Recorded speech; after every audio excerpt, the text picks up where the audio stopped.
آلودہ ہو چکے ہیں، اور یہ دینی مجلسیں ایک عادت، ایک پروگرام، ایک میلہ اور ایک غفلت کا معمول بن کر رہ گئے ہیں۔ کسی دینی مجلس ہو، علمی مجلس ہو، ایسا معلوم ہوتا ہے کہ دینی مجلسوں کا تصاویر جزو لازم بن کر رہ گئے ہیں۔ یہ ہیں وہ گناہ جن کی وجہ سے دین کے حلقوں میں بیٹھنے والوں میں نہ آخرت کا خوف، نہ جنت کا شوق، نہ جہنم کا ڈر، نہ اطاعت کا مزاج ہے ہی نہیں۔ کیوں نہیں ہے؟ اس لیے کہ بیانات، معلومات اس پر گاڑی چل رہی ہے، تبلیغ میں جاؤ، تعلیم میں جاؤ، جہاں بھی چلے جاؤ، گاڑی اس پر چل رہی ہے۔ حالانکہ ہمارے جمع ہونے کا مقصد وہ تدریس کا حلقہ ہو، تعلیم کا حلقہ ہو، تبلیغ کا حلقہ ہو، مسجد میں حلقہ ہو، مسجد سے باہر حلقہ ہو، ان سارے حلقوں پر جمع ہونے کا اصل مقصد فرشتوں کے پروں میں رہنا تھا، جس سے ہمارے اندر عمل کی استعداد اور ملائکہ کی طرح اطاعت کا مزاج اور ملائکہ کی طرح معصیت سے اجتناب اور فرشتوں کی طرح اللہ تعالیٰ کا حکم کو پورا کرنے کا کی استعداد پیدا ہوتی۔ لیکن ہم نے ان علمی مجلسوں میں ہر وہ کام کیا جس سے فرشتوں کا نزول ان مجلسوں میں نہ ہو سکے۔ اس سے ذرا اندازہ کریں نا کہ اگر جبرائیل وحی پہنچانے کے لیے، جن کا آپ سے ملنا انتہائی ضروری ہے اور اترتے ہی اسی لیے ہیں آسمان سے، اور باہر سے ملاقات کر کے چلے جائیں اور گھر میں اندر نہ آئیں، تو اس سے ذرا غور کریں اور سمجھتے ہیں کہ یہی اس زمانے کا طریقہ ہے دین کی نشر و اشاعت کا۔ یہ تو سب سے بڑی جہالت اور سب سے بڑی حماقت ہے اس زمانے کے لوگوں کی، جو یہ سمجھتے ہیں کہ اس زمانے کا دعوت کا طریقہ یہ ہے۔ اس کی ظلمتیں، اس کا گناہ اپنی جگہ مسلم ہے۔ ہمیں چاہیے کہ ہم ان آلات کی افادیت کو نہ دیکھیں، ان کے نقصانات کو دیکھیں۔ اس لیے کہ جب دعوت اور تعلیم یہ دونوں اہم شعبے نبوت کے طریقے سے ہٹ جائیں گے تو ان کے نقصانات ہمیں اطاعت سے، عبادت سے، ان سب سے روکنے کا سبب بنیں گے۔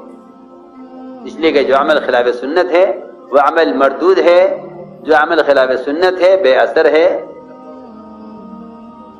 اس لیے میں نے عرض کیا کہ تعلیم اور دعوت جو دو بنیادی سبب ہیں، اللہ کی اطاعت پر آنے کے لیے، تعلیم اور دعوت جو دو بنیادی سبب ہیں اللہ کی اطاعت پر آنے کے لیے، اس سبب کو بھی اطاعت پر لاؤ۔ یہ مت کہو کہ اس زمانے کا طریقہ یہ، اس زمانے کا طریقہ وہ تھا، بلکہ سنت ضابطہ ہے، اور ضابطہ زمانے کے اعتبار سے بدلتا نہیں ہے۔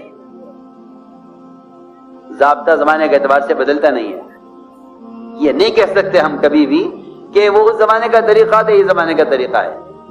قرآن میں اللہ نے سنت کو ضابطہ کہا ہے، سنت کو ضابطہ کہا ہے۔ سنت نہیں بدلتی، یعنی ضابطہ نہیں بدلتا۔ حضور اکرم صلی اللہ علیہ وسلم کی کسی سنت کا کوئی قیامت تک متبادل نہیں لا سکتا کہ یہ سنت کا متبادل ہے۔ اگر آپ کی وفات کے بعد سے لے کر قیامت تک امت کے مخلصین، مجاہدین اور امت کے بہترین لوگ ایسے خیر کے کام کر لیں جس سے اللہ بھی راضی ہو جائے اور اس سے عام امت کو نفع بھی ہو جائے، تب بھی خدا کی قسم سب مل کر صرف محمد صلی اللہ علیہ وسلم کے استنجے کی لائن کی سنت کا نور اپنی محنت میں نہیں لا سکتے جب تک ان کا یہ عمل محمد صلی اللہ علیہ وسلم کے عمل کے پوری طرح تابع اور پوری طرح اس کے مطابق نہ ہو۔ ہم حیران ہیں کہ دعوت کی نسبت پر جمع ہوتے ہیں چھوٹی سی مجلس، چھوٹا سا حلقہ، چھوٹا سا کہیں پروگرام ہو اور اس کی تصاویر نشر کرتے ہیں. حالانکہ حضور اکرم صلی اللہ علیہ وسلم نے وہ اذان، وہ نماز جس کا وقت متعین ہے اور جس کا وقت محدود ہے، میری بات توجہ سے سننا، جس کا وقت متعین ہے اور جس کا وقت بہت محدود ہے، اس نماز کے لیے لوگوں کو جمع کرنے کے واسطے اگر صحابہ کرام نے ڈھول بجا کر اس کی آواز پر یا سارنگی بجا کر اس کی آواز پر نماز کا اعلان، صحابہ کی رائے تھی کہ نماز کا اعلان کرنے کے لیے ان کو استعمال کر لیں، کیونکہ ایک ایک گھر پر جانا پڑتا ہے اسے نماز کے لیے لانے کے لیے. جو پہلے آ جاتا ہے وہ آخر آنے والے کا انتظار کرتا ہے. صحابہ نے عرض کیا ہمارے یہاں لوگوں کو تقریبات پر، پروگرام پر جمع کرنے کا یہ معمول ہے، اگر آپ اجازت دیں تو ہم لوگوں کو نماز کے لیے جمع کرنے کے لیے، میں عرض کر چکا ہوں کہ نماز کا وقت بہت محدود ہے، اس میں لمبے انتظار کی گنجائش نہیں ہے، نماز قضا ہو جائے گی. نماز اسلام کا رکن ہے جس کے بغیر مسلمان ہو نہیں سکتا. اس نماز کے لیے جمع کرنے کے واسطے اگر صحابہ کرام نے صرف اعلان کرنے کے لیے ڈھول بجانے یا سارنگی بجانے کو، یا یہ کہ ہم آگ جلا دیں دھواں اٹھے اور لوگ اس دھوئیں کو دیکھ کر نماز کے لیے آ جائیں، لوگوں سے کہہ دیا جائے گا کہ ہر نماز کے وقت میں دھواں اٹھے گا اور لوگ اس دھوئیں کو دیکھ کر سمجھ جائیں کہ نماز کا وقت ہو گیا. فرمایا کہ نہیں، آگ جلا کر جمع کرنا مجوسیوں کا طریقہ ہے،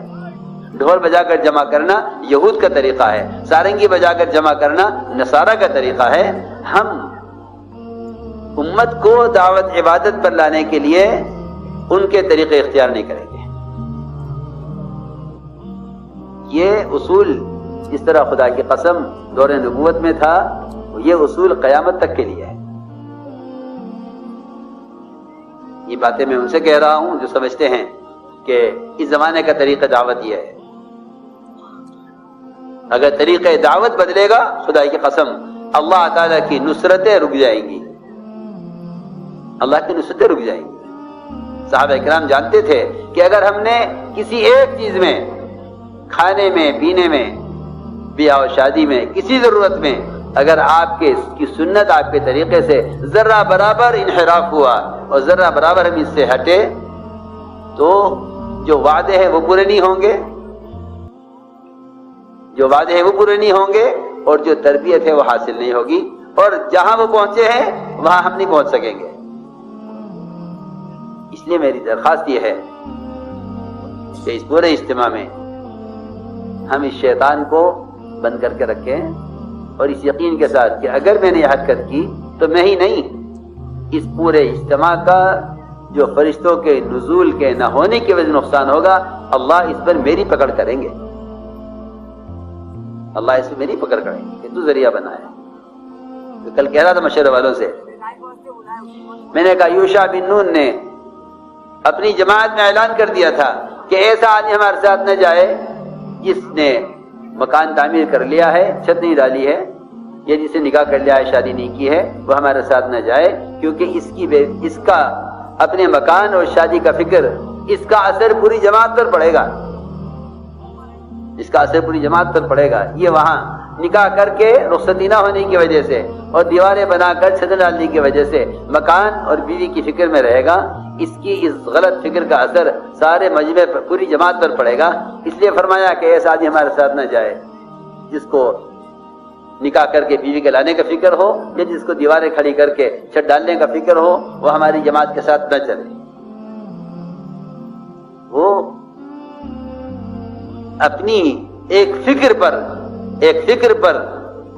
ایسے مجموعے کو لے کر چلنا چاہتے تھے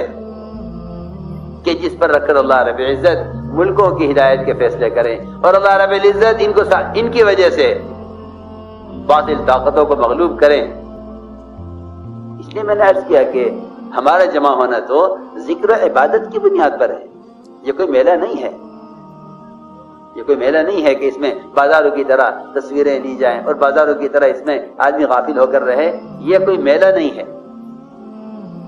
اتنی بڑی تعداد کا دعوت عبادت کی نسبت پر جمع ہونا، یہ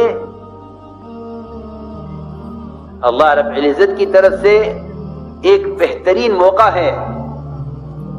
اگر اس موقع کو سے فائدہ اٹھایا گیا تو یہ دعوت بہت تربیت کرنے والی ہے، اور اگر اس موقع کو ضائع کیا گیا تو اللہ رب العزت اس موقع کو ضائع کرنے والوں سے بھی، جب اللہ تعالی وہ دنیا جس سے اللہ کو نفرت ہے، جب اس کے ضائع کرنے پر حساب ہے